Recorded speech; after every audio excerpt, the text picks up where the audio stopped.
The Arizona wind was meant to kill that day, but instead, it delivered 2 frozen children to a man who lived alone by choice. Watch till the end to uncover the truth. Tell us where you're watching from. If these Western stories move you, share them. And subscribing helps us keep bringing new stories to life. The wind didn't just blow across the Arizona high country. It screamed. It was a jagged, ice-toothed thing that bit through wool and leather alike. Thomas gripped the cold steel of his Winchester, his gloved fingers numb against the lever. He was 35 years old, and for most of those years he'd preferred the company of Hereford cattle and the silence of the pines to the chatter of men. He was a man made of flint in hard winters, living in a small wooden cabin that sat like a lonely sentry against the encroaching desert. He was rounding the north fence line, checking for breaks after the blizzard when he saw them. At first he thought they were shadows cast by the midday sun against a red rock monolith. But shadows didn't shiver. Behind a jagged outcrop, huddled together under a single threadbare wool shawl, were 2 girls. One looked to be about 10, the other no more than 8. Their faces were etched with a terrifying, hollowed-out exhaustion. They didn't scream when they saw him. They didn't even move. They just stared at him with eyes that had seen too much whiteout sky and not enough firelight. "Easy now," Thomas muttered, his voice raspy from days of disuse. He lowered the rifle, sensing their terror. He didn't know their tongue, and they clearly didn't know his world. But the language of the freezing is universal. He saw the way the younger one's teeth chattered, a rhythmic, haunting sound. He didn't ask questions then. He simply gestured toward the distant curl of smoke rising from his cabin chimney. He picked up the smaller girl, who weighed no more than a bundle of dry kindling, and led the older one back through the knee-deep drifts. Inside the cabin, the heat from the hearth hit them like a physical blow. Thomas moved with practiced, quiet efficiency. He stoked the embers until the cedar popped and roared, then set a pot of beef broth over the flames. He sat them on a bench close to the heat, watching as the color slowly returned to their cheeks. They were disciplined, he noticed. Even in their hunger, they didn't grab at the bowls. They waited until he placed the spoons in their hands, eating with a quiet, somber grace that made his heart ache in a way he wasn't prepared for. When the broth was gone and the shivering had subsided into a dull lethargy, Thomas sat on a low stool across from them. "Where's your mother?" he asked softly. He spoke slow, hoping the intent carried even if the words didn't. The older girl looked at him, her dark eyes reflecting the orange glow of the fire. She struggled with the words, her voice a fragile whisper. "Blizzard," she managed, her English broken and heavy with sorrow. "Mother, lost in the white. We walk looking, finding her." She couldn't say more. The grief was too heavy for her tongue. Thomas nodded, his chest tightening. He knew the Arizona winter. It was a graveyard for the unprepared. He looked at their small, worn moccasins and realized they must have walked miles through the killing cold. He laid out furs and blankets by the fire and motioned for them to sleep. As he watched them drift off, their breathing finally evening out, Thomas felt a strange, unfamiliar warmth settling in his own ribs.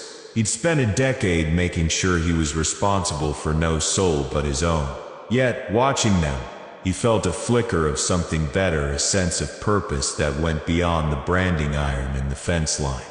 The next morning, the girls were awake before the sun, sitting silently by the hearth like 2 small birds waiting for the world to start. Thomas knew his larder was nearly empty. He had to ride into town for flour, salt, and bacon if they were going to survive the week. "Stay," he said, pointing to the floor.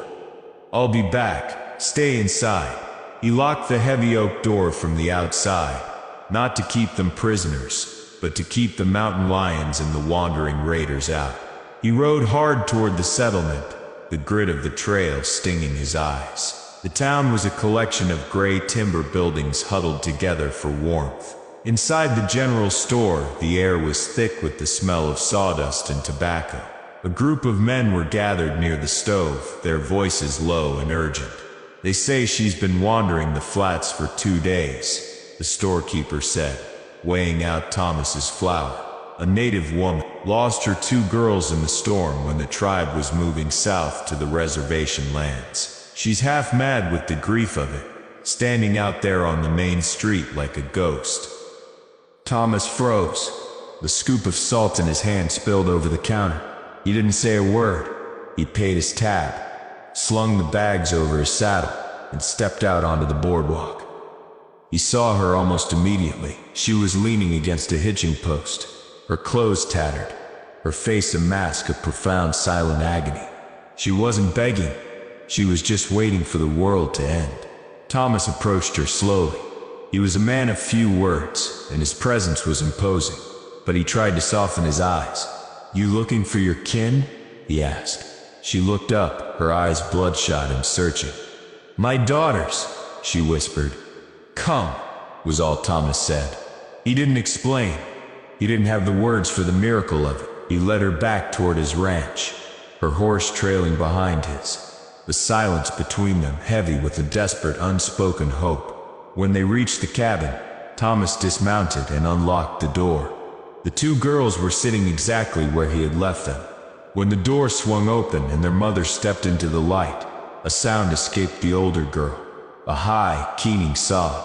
They collided in the center of the room, a tangle of limbs and weeping. The woman, Kaya, knelt on the dirt floor, clutching them as if she could fuse their bodies back into her own. Thomas stood in the doorway, the cold wind whipping at his back, watching the scene. When Kaya finally looked up at him, her eyes were wet with a gratitude so fierce it made him flinch. He shrugged his shoulders, uncomfortable with the weight of it, and went to the stove to fix a pot of stew. That night, after the girls had fallen into a deep, safe sleep, Kaya sat with Thomas. The grit of her story came out in the low light. Her husband had been killed months ago by raiders, men who cared nothing for the blood they spilled. Her tribe had been forced to move, seeking safety in a new territory, but the blizzard had torn the column apart. "I thought the Great Spirit had taken them to the stars," she said softly. "I had no hope left." "You can't travel yet," Thomas said, his voice gruff. "The passes are choked with snow. There's raiders on the south trail. You stay here, at least until the thaw." Kaya looked at him, searching his face for an ulterior motive, but she found only the hard honesty of a man who lived by the seasons. "I will work," she said. "We do not take for nothing." She was true to her word. The next morning, Thomas woke to the sound of rhythmic thudding. He looked out the window to see Kaya in the gray light of dawn, swinging his heavy axe with a fluid, terrifying precision. She had already hauled water from the frozen creek and started a fire. Over the next few weeks, the cabin transformed. It stopped being a place where a man simply existed and started being a home. The girls helped with the cattle, their laughter echoing off the canyon walls, a sound that made Thomas realize how deafening his previous silence had been. Thomas found himself lingering near the house. He liked the way the air smelled of fried bread and sage. He liked the way Kaya looked at him, not as a savior, but as a partner. For the first time in his life, the solitude he had cultivated felt like a prison he had finally escaped. But the frontier was never kind to peace. One afternoon, the crunch of heavy boots on the frost signaled the arrival of the law. The local sheriff, a man with a tin star and a narrow mind, sat atop his horse near the porch.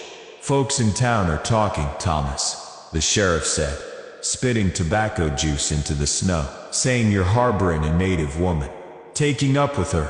There's laws against such things, and there's folks with long memories about the wars. It ain't right, and it ain't safe for you.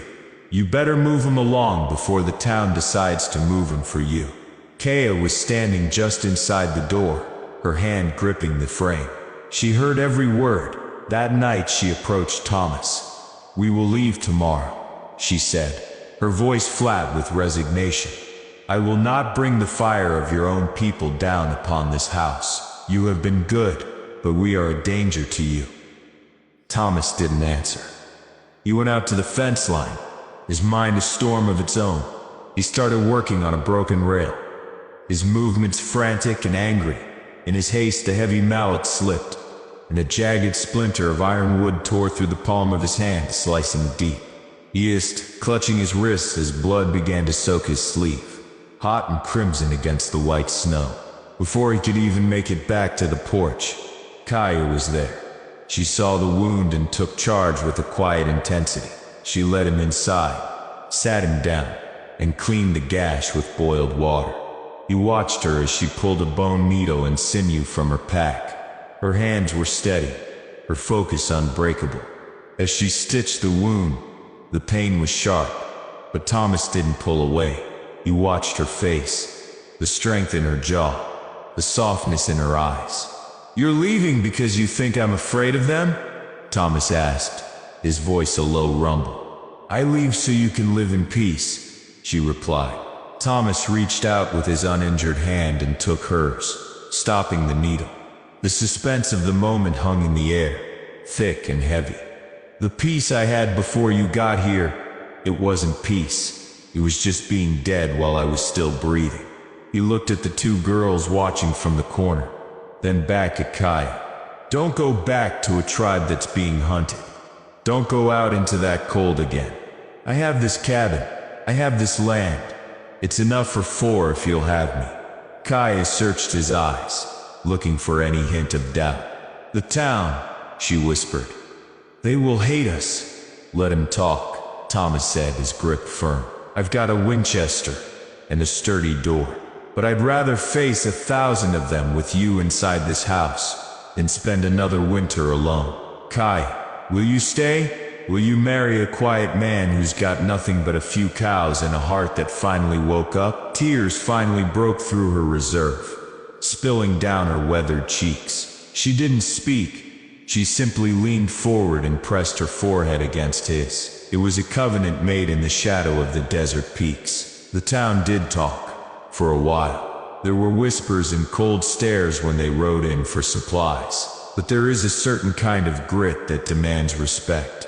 When people saw the way Thomas looked at her, and the way the ranch flourished under their combined strength, the whispers began to die away.